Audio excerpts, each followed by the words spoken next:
Retour sur le plateau Equinox, c'est le temps du débrief. Deuxième partie, toujours avec Honoré César Ngomon, Didier Yemkwa, Fabrice Lena, Maître Fidèle Djoumbissi et Padi Assanga. Padi Assanga, bonsoir une fois de plus. Laurent Koudou Bagbo est rentré en Côte d'Ivoire jeudi dernier, le 17 juin. Et première apparition publique, c'était à l'église catholique qu'il retrouve après un passage chez les évangélistes. Quelle signification pour vous? Monsieur Serge Alain Autou, cette anecdote dit beaucoup de choses aux Africains. And let me say it in English. Laurent Gbagbo, who's an international socialist, who is a friend and brother of the chairman, has gone to the Catholic Church and they have recognized him as a saint of peace. In the likes of Christian Cardinal Tumi, who you can see here behind me. This is the same person who was trying to reconcile Cameroonians. He is the one who guaranteed our return to Cameroon to be present and to represent our opinions. He told me personally, and all of you know I don't hide it from anybody, that he and the chairman Fundi are the people who said, call your brothers and let's sit down and talk, because the white boys will not help you. They have their interests. So Laurent Gbagbo is a symbol, he's a political symbol, and now the religious leaders in Ivory Coast are recognizing him as a symbol for reconciliation. But the unfortunate thing with Cameroon is that our symbol, who was the Christian Cardinal Tumi, and the chairman, Frundi, is sick. Chairman Frundi is going to leave Cameroon anytime soon for medical necessities. But one thing I want to make here clear is this, that these two personalities that you see behind me, Serge Alain Autou, they said, let Anglophones sit down and talk. Can we put sanity in this thing that we are striving for? The cardinal said to our Anglophone brothers, let's sit together and have a preparatory conference so that when we will meet the government of Cameroon as a political entity, not as a religious group, because within that Anglophone extraction, you also have people who think like Mr. Biya, you have the Atanganjis, you have people like myself, and you have Christians, you have laïcs who don't belong to any political denominations. So Laurent Gbagbo in Côte d'Ivoire incarnates that entity, and the cardinal and the chairman Fundi, they have told you that that is the way forward. You will never have a Cameroon when you don't respect everybody's opinion. It is not the highway, the only way, but it is a consensus that will come out from such a meeting. And I believe that the Anglophones still have that leverage, despite the fact that Anglophones are killing Anglophones. And I want to tell you something here concerning the kidnappings and the killings of regional delegate or divisional delegates in Ndian. Serge Alain Autou, the person who was killed, it is not Paddy who is talking. You people are journalists. Go do your investigations. 10 Kobo received millions of francs to kill his rival. And those who are still alive, somebody is there in the diaspora telling them that they should kill them because that is going to cause an international uproar that is going to bring the diaspora to come and sit on the negotiation table. But that person who was speaking on that video, in that audio, I know him very well. He is a German Cameroonian who left Germany and went to England. I don't want to call his name. You journalists should do your investigations. And I think that Cameroonians should sit up, Francophones like Anglophones, and say enough is enough. And we should encourage the Anglophone to have some kind of an intra-Anglophone dialogue. What Cardinal Tumi proposed, what Monzo proposed, what Ayapol Abine proposed, and then we'll come and sit down with the Francophone extraction of Cameroon and tell them that this is where our shoes is paining and this is the concessions that we can make.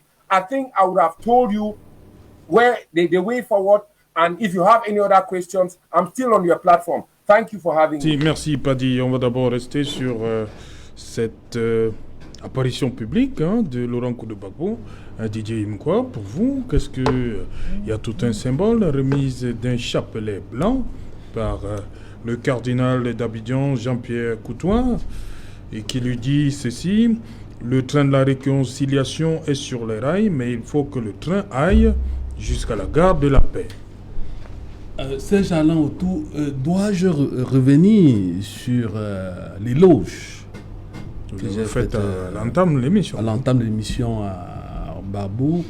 Voyez-vous, il représente aujourd'hui l'espoir de l'Afrique, la renaissance africaine. Laurent Gbagbo rentre dans son église d'antan, comme on l'a appris. Qu'est-ce que Laurent Gbagbo gagne en rentrant à l'église catholique? Qu'est-ce que l'église catholique gagne en accueillant Gbagbo? C'est une analyse politique. Parce que Laurent Gbagbo est un homme politique, il a un agenda. Depuis qu'il est arrivé dans son premier discours, il ne parle que de la réconciliation, il a un agenda. Mais il faut interroger le rôle de l'Église catholique dans les pays négro-africains, surtout francophones. L'Église catholique ne s'est jamais éloignée du pouvoir politique. L'Église catholique a toujours influencé les mécanismes de dévolution du pouvoir. Si vous prenez l'histoire du Cameroun, vous verrez qu'à un moment donné, l'Église catholique a joué un rôle éminent. Donc, Laurent Gbagbo, dans la construction de rapports de force, parce que nous sommes là dans un pays où il y a deux présidents, vous avez un président légal, évidemment, c'est M. Ado, vous avez vous avez un président légitime.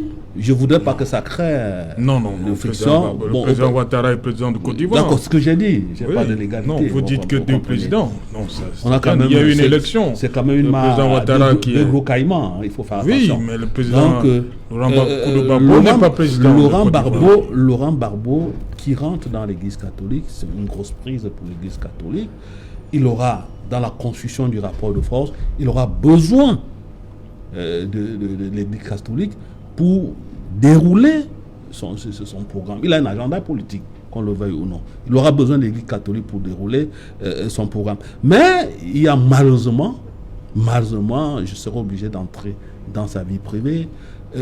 N'allons pas vers la cassure avec certains parleraient de divorce avec Simon, parce qu'évidemment c'est Simon dans l'histoire de Laurent Gbagbo, dans sa trajectoire, c'est Madame Simon qui l'avait amené dans cette église-là. Et on a vu les conséquences, parce qu'à un moment donné, Laurent Gbagbo était presque fermé à tout débat politique. Il était presque à l'extrême. Il ne voulait rien écouter, malgré le fait qu'il restait toujours un homme humble. Donc moi, voilà comment je vois ces choses-là. Et si tu me permets, je peux revenir sur les problèmes d'otage. Oui, on fait d'abord le tour. On écoute d'abord les autres. Merci. D'abord, Fabrice Léna. Laurent Koudou-Gbagbo, pour vous, qu'est-ce que l'Église catholique gagne en accueillant Laurent Koudou-Gbagbo? Well, I think to say what the Catholic Church in Ivory Coast gained, it is a man of caliber and timber. He's an African leader of example, of courage, of resilience. That has the man has supported tough moments of political persecutions, and he reflects the Catholic value of peace, reflects the Catholic value of reconciliation. And I think it will be an honor for the Catholic Church to take him to the church and make it a public show that they have welcomed a man of peace, and perhaps organize some sort of reconciliation, because the Catholic Church, like he tried to say, have a lot of connection with the power with the people in power. So if they communicate with Gbagbo, they can communicate with that in power, and then maybe the president in power can try to call now for a national reconciliation meeting of former presidents, statesmen, personalities, and then make Ivory Coast an epitome of Francophone Africa politics of inclusiveness and management of people. So I think that is the little analysis I can make as far as that is concerned. And I think that it is a lesson for us Cameroon, because in Cameroon we have never experienced an ex-president living together with a living president, and we are moving towards transition in this country.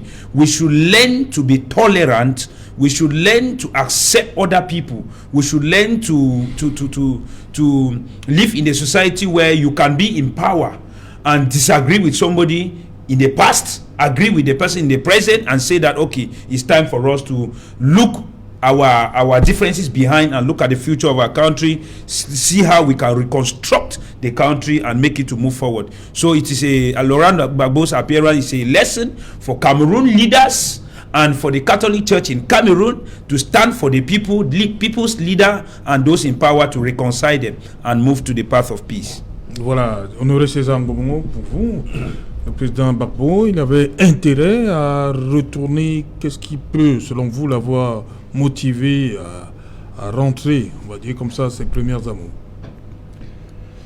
Je pense qu'il y a beaucoup de symboliques. Pourquoi maintenant? Vous savez, il sort d'une longue expérience carcérale et je pense qu'il lui a plongé dans une profonde méditation et il a en face de lui un chemin, comme l'a dit l'évêque, le train de la réconciliation. Je pense que c'est l'une des principales préoccupations qu'il a aujourd'hui. Et il faut souligner, pour ceux qui connaissent bien l'histoire de M. Laurent Gbagbo, son modèle politique n'est nul autre que le président de la République du Cameroun, son Excellence Paul Biya. Son modèle politique. Non. Et en toute humilité, ceux qui savent lire entre les lignes, je pense que il reconnaît qu'il y a des actes ou des choses qu'il n'aurait pas pu faire par le passé. Et ceci a endeuillé la Côte d'Ivoire. Même pas dû à son appartenance même pas de par son cette fait, d'obédience là, du fait des luttes du pouvoir. Ce qui est arrivé est arrivé. Je pense que le geste que nous venons de vivre, il aurait pu faire une apparition politique dans un meeting, dans une conférence de presse, mais il a choisi l'Église. Il a choisi l'Église. Et ça a toute sa symbolique. Sa première apparition dans une église, laissons d'abord l'appartenance. Je pense que ça a toute sa symbolique. Et la conclusion de l'évêque aujourd'hui, c'est ce que tout citoyen africain a besoin. C'est ce dont nos théoristes du côté du nord-ouest et du sud-ouest, je pense, ils en ont besoin. Et aujourd'hui, je pense qu'il est important, lorsqu'on met Dieu au centre, si tu bâtis sans, je pense que c'est la parole de Dieu qui le dit, si tu bâtis sans Dieu, tu bâtis en vain. Et Laurent Gbagbo aujourd'hui, il est l'espoir de toute une génération qui rêve assurer des transitions paisibles, sans bain de sang, sans chassement, comme veulent nous amener certains partis politiques, en toute démocratie. Aujourd'hui, il reflète cette humilité, ce travail. Et je pense qu'aujourd'hui, il fait croire, il fait voir aux yeux du monde entier, il n'y a rien de plus précieux que la paix. La guerre détruit, la guerre divise, la guerre endeuille des familles. De toutes les façons, la guerre ne construit nulle part. Aujourd'hui, il est un symbole, il est un monument un monument qui portera qu'un seul nom, la paix. Aujourd'hui, je pense que par sa présence, par le geste qu'il a posé hier en faisant son apparition dans une maison de Dieu, et je pense que c'est un exemple qu'il faut copier, et il s'adresse à tous les leaders politiques, qu'ils soient de la société civile, qu'ils soient des partis politiques, que rien ne peut se bâtir sans mettre Dieu au centre. Ce n'est pas le fait d'être qu'il soit allé dans une église qui fait en sorte qu'il ne soit pas l'enfant de Dieu. Mais je pense que la symbolique aujourd'hui de son apparition à la cathédrale, l'église catholique, tous ont apprécié, musulmans, athées, bouddhistes, tout le monde a apprécié. Et c'est cette symbolique que nous devons retenir. Il ne faudrait pas qu'on nous amène dans un débat religieux qui contribuera de plus en plus à nous diviser. Il faudrait qu'on reste dans une construction où tout être humain, même les amazoniens, même les terroristes, quand ils parlent poser des bombes, ils crient Allah pour. Tout le monde appelle Dieu. Même le bandit, quand il part pour pouvoir kidnapper, pour soutenir ton porte-monnaie, il prie Dieu de lui venir au secours. Donc, la symbolique ici, ce n'est pas de pouvoir connoter sous forme d'appartenance religieuse. Je pense qu'ici, le Dieu qui est appelé par tous les Africains, par ce geste qui a été posé hier, c'est le Dieu de la paix, le Dieu d'amour. Ok, merci. Maître Fidèle Doumbissi, depuis que Laurent Koudou-Gbagbo est rentré en Côte d'Ivoire, il y a le terme réconciliation qui le suit partout.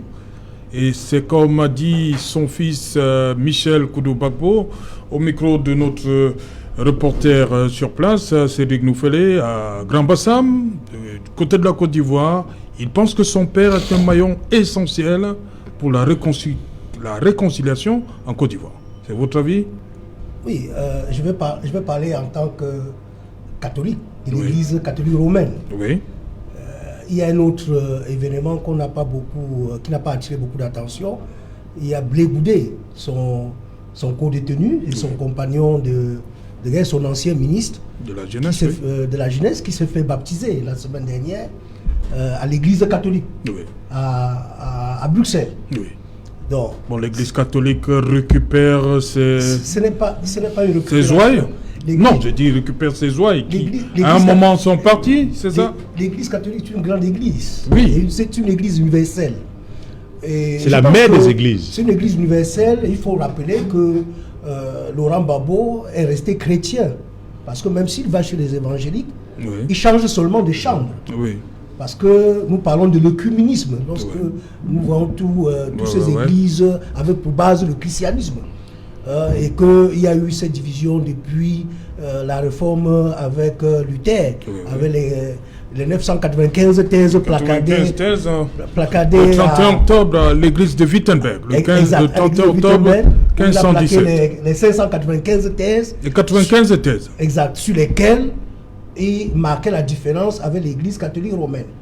Et qu'il y a eu ce courant évangélique qui a pour fondement seulement l'évangile. C'est pour ça qu'on les appelle les évangéliques. Donc le fondement, la source de l'évangile, c'est la révélation. Alors qu'à l'église catholique, on a pour source la révélation, la tradition et le magistère. Donc qu'est-ce qui explique donc ça? Voilà pourquoi j'ai dit le retour des ouailles dans l'église catholique. Écoutez, aujourd'hui, c'est un moment ils sont partis, il faut le reconnaître. C'est ça. Laurent Gbagbo et son compagnon Blé Goudé sont dans la démarche de la renaissance spirituelle. Oui. Parce que, comme César a dit tout à l'heure, ils ont passé beaucoup de temps en prison, ils ont médité. Oui. Et ils auraient compris que le chemin spirituel qu'ils avaient changé à un moment donné n'était pas le bon. Oui. Maître, il faut revenir maintenant à la chambre de départ, c'est-à-dire dans l'église catholique, et retrouver les valeurs de l'église catholique pour la suite du combat politique. Oui. Et comme vous avez remarqué que même si Didier dit que l'église catholique n'a jamais été loin du pouvoir, mais il faut, je dis pas que c'est pas faux, mais il faut aussi relever que l'église catholique en Afrique a beaucoup œuvré pour la paix.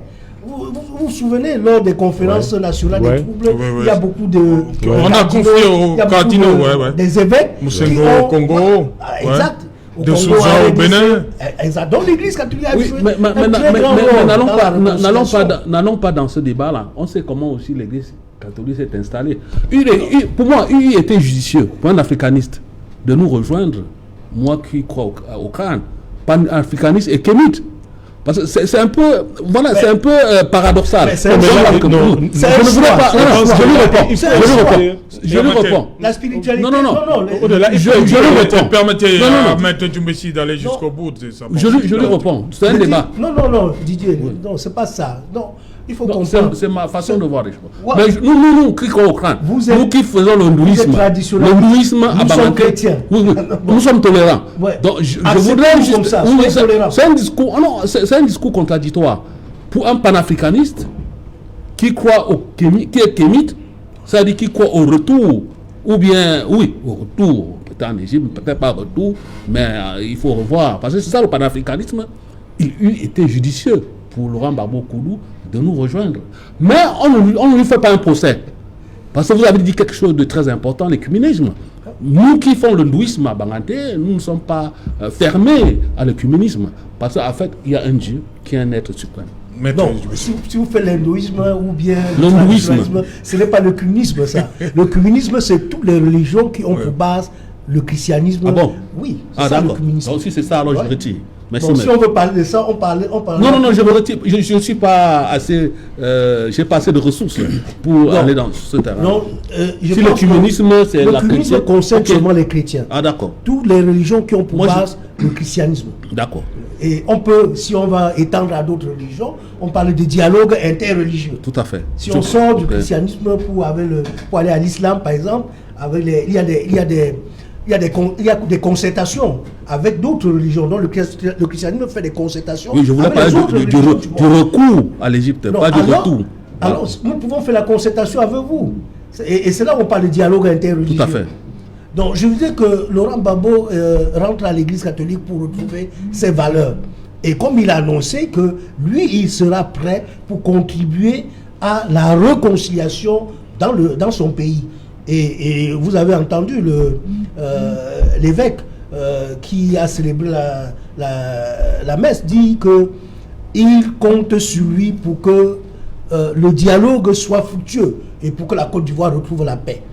Donc l'Église catholique est pleine de trésors en ce qui concerne les valeurs de paix. Donc nous pensons que c'est pour ça que Laurent est rentré dans cette église-là. Voilà, vous vouliez parler de... Oui, ces délégués départementaux rapidement. Oui, je voulais parler de la prise d'otages. Oui. Ces gens-là autour, les spécialistes de la polémologie. La polémologie, c'est la science de la guerre. Nous renseignent que la prise d'otages poursuit deux objectifs. Le premier objectif, c'est le financement pour l'achat des armes. Je ne sais pas si avec 50 millions on peut acheter les armes. Il faut acheter les remèdes, il faut acheter les chaussures, les habits, il faut acheter de la nourriture, les médicaments. Et surtout, la drogue. Parce que tous ces jeunes qui vont commettre ces assassinats-là sont enivrés de drogue. Ils sont endoctrinés, ils sont enivrés de drogue. Bien avant cela, vous avez des gourous qui leur ont promis ciel et terre, mais aujourd'hui, malheureusement, les couloirs de financement sont en train d'être asséchés. Donc, il y a aussi un deuxième objectif, il ne faut pas l'oublier. La crise colombienne, même si là-bas elle était beaucoup plus idéologique, alors qu'ici c'est une crise identitaire, nous renseigne que la prise d'otage peut être aussi la construction d'un pont de dialogue. Et en ce moment, je pense que le chef d'État venait de nommer deux médiateurs qui peuvent faire le travail. Parce que, voyez-vous, je ne voudrais pas rentrer. Lorsqu'on parle d'otage, il faut prendre de la distanciation. Parce que c'est la vie des gens. Il faut faire beaucoup de distanciation. Est-ce qu'il faut payer ou pas? C'est des questions fermées, vicieuses. Il faut aborder ce questionnement avec beaucoup de distanciation parce qu'il s'agit des vies humaines. Donc moi je pense que le chef d'État a nommé deux médiateurs qui peuvent faire le travail, mais aussi il y a des légitimités qui ne se décrètent pas. Je prends le cas par exemple du chairman John Fondi. Moi je suis convaincu que plusieurs fois il a été arrêté. Il peut faire ce travail de dialogue, pourquoi pas.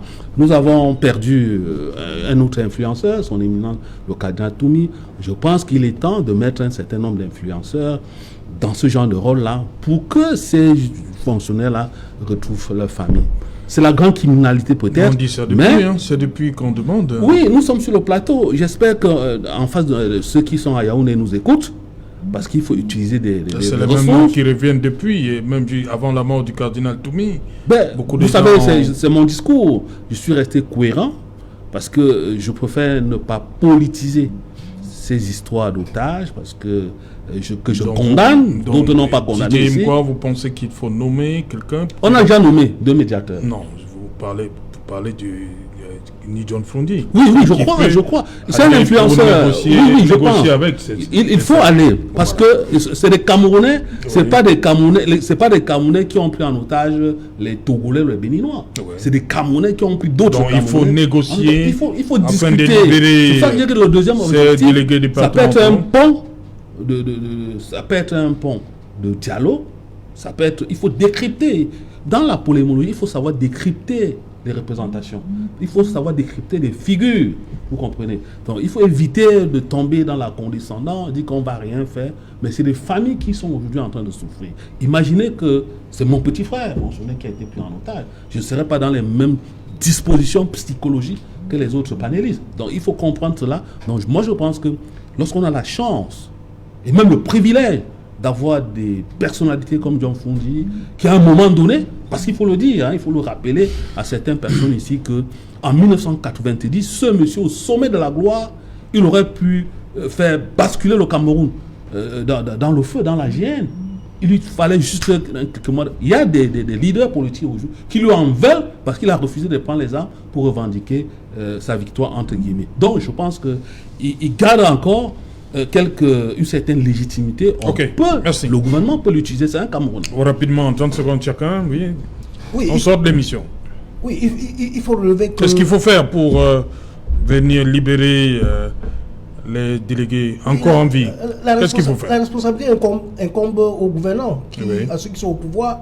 Il vous souvient qu'au début de la crise de Boko Haram au nord, le gouvernement s'est battu pour aller récupérer les otages français qui étaient entre les mains des ravisseurs de Boko Haram. Et également, des Camerounais même. Oui, et également, je pense qu'il y avait la femme du ministre Amadou Ali qui était en otage et le gouvernement a déployé les moyens pour... c'est ce qu'il faut pour les délégués d'une Diane. Exact, il faut la même démarche pour les récupérer, sinon c'est le gouvernement est responsable de la situation. Parce qu'il continue à entretenir la guerre. Fabrice Lena, rapidement, qu'est-ce qu'il faut faire pour les 5 délégués encore en vie? Ainsi que le chef de la division des impôts. Before coming down rapidly, I just want to tell my brother that nous sommes à la fin de l'émission. Je vous en prie. Let me just take this to the CBDM regime. Please, what will help us for us to advance is not to call some other people terrorists. Cameroonians are watching you. There is never a war in the history of human existence without dialogue at the end. The end is dialogue. The government can use the situation of the kidnap of the delegates to start initiating the process of dialogue. So when you go, tell your government that it's important that we sit in a round table and discuss the basis of living together. Without that, you're wasting your time. They will never have control. Merci. Honoré César Ngomon, qu'est-ce qu'il faut faire là pour les 5 délégués, les 4 délégués et le responsable des impôts du Diane? Ce qu'il faut faire, ce n'est pas de venir réciter les cours. Non, je vous en prie, si vous ne voulez pas, on va en vous. Vous voulez pas répondre pour les 6, les 5 qui sont en vie, oui. L'État... Pour négocier, comme on a souvent fait avec Boko Haram. L'État va plus que négocier. L'État va plus que négocier. Je pense que l'État n'a pas intérêt à perdre un citoyen de plus dans cette situation-là. Mais je pense que la chose la plus pire que l'État ne ferait pas, c'est de donner de l'argent encore pour approvisionner, nourrir ces réseaux-là. Je pense que depuis l'État est en négociation pour pouvoir trouver une solution pour que ces 5 délégués soient libérés. Et nous ne pouvons que souhaiter, et nous allons tout simplement dire aux ravisseurs de pouvoir savoir rebrousser chemin, que c'est des compatriotes, qu'ils puissent vraiment être dans les dispositions afin que ces pères de famille retrouvent retrouvent leur famille. Voilà, on va terminer avec Padi Assanga. Padi Assanga, qu'est-ce qu'il faut faire pour que les quatre délégués retrouvent la liberté? Qu'est-ce qu'il faut faire? Il faut négocier. Qu'est-ce qu'il faut faire, selon vous? Rapidement, on sort de l'émission. Serge Alain Autou, vous avez suivi les pénalistes parler de l'initiative du cardinal Christian Toumi. Vous avez suivi les panélistes parler de John Fundi.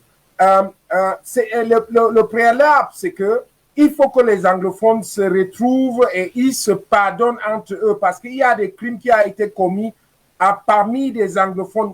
L'anglophonie, ça c'est après, c'est trop loin. Qu'est-ce qu'il faut faire pour libérer les délégués là? Oui, il faut que le gouvernement camerounais commence à résoudre les vrais problèmes. Vous avez suivi ce qu'ils ont demandé. Ils ont préconisé qu'ils vont garder les gens là même pendant 3 mois, 6 mois. Donc, il faut un dialogue avec, appeler les anglophones, de se parler entre eux et de déterminer ce qui va être les médiateurs, comme on vous a dit dans votre panel. Ils ne vont pas être libérés. Certains sont en train de demander qu'on les tue. D'autres disent qu'il faut demander 1 milliard. D'autres ont eu à demander plus de 50 milliards. Il y a des groupes séparatistes qui ne se parlent même pas entre eux. Il faut qu'on soit véridique dans ce sujet-là. On ne sait pas. On a déjà tué une personne pour donner un signal. Et on sait que celui qui a été tué, il a été tué parce que dans le système, il y a déjà son successeur. Il y a quelqu'un qui avait son macabo, qu'on dit en camerounais, dans le langue commun camerounais, qui a payé le gars Tenkobo pour qu'il le tue. Donc, pour sauver les vies de ces gens-là, il faut que la communication gouvernementale soit forte pour dire qu'on va encheminer, on va aller dans le sens de Christian Cardinal Toumi et que, comme Fundi avait dit, que Merci Padi Assanga, merci beaucoup pour cette intervention une fois de plus depuis Hambourg en Allemagne. Merci Honoré César Ngomon, merci Didier Imkwa. Thank you Patrice for coming, Fabrice. Merci Barista Djumbesi, voilà. Madame, Monsieur, nous sommes donc arrivés au terme de ce numéro et qui n'en soit. Bonsoir et Kondo Titi.